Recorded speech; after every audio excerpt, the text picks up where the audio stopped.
দেখুন, সেটা আমাদের সর্বভারতীয় তৃণমূল কংগ্রেসের সভানেত্রী মমতা বন্দ্যোপাধ্যায় ঘোষণার সময় বলে দিয়েছে যে নির্বাচন কমিশনার মেঘের আড়াল থেকে লড়াই করে তার লাভ নেই।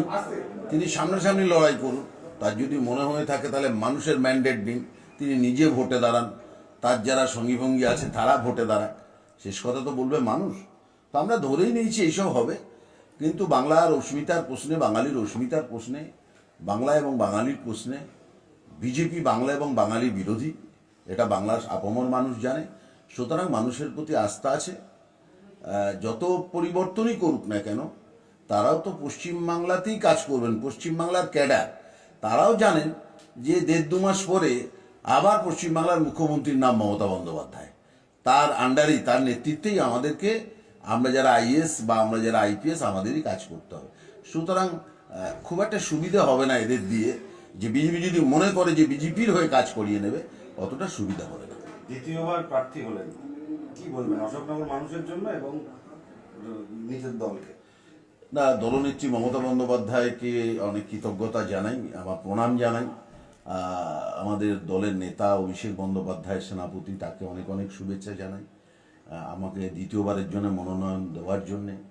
আর বাকিটা অশোকনগরের মানুষের, আপামর মানুষের আশীর্বাদ দোয়ায় 5 বছর কাজ করেছি। এবারে দল প্রার্থী হিসেবে নাম ঘোষণা করেছে। এখানকার মানুষই, তারাই বলে দেবেন যে আগামীতে কি হবে।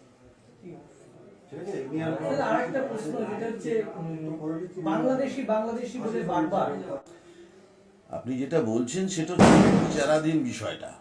সেই বিচারাধীন বিষয়ে 60 লাখ আছে, কত ডিসপোজাল হচ্ছে সাপ্লিমেন্টারি তো এখনো বেরোয়নি।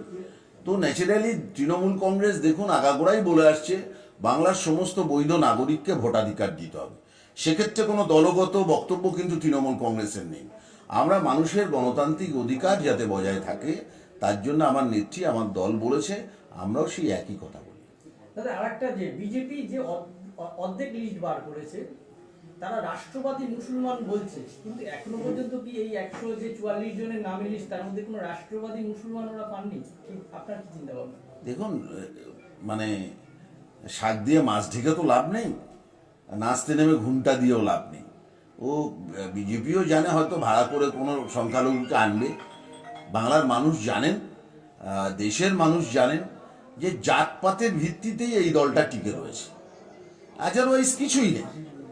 সেই জন্য দেখবেন যে যেখানে যে সমস্ত স্টেটে লিটারেসির পার্সেন্টেজ বেশি, সেখানে কিন্তু বিজেপি ক্ষমতায়।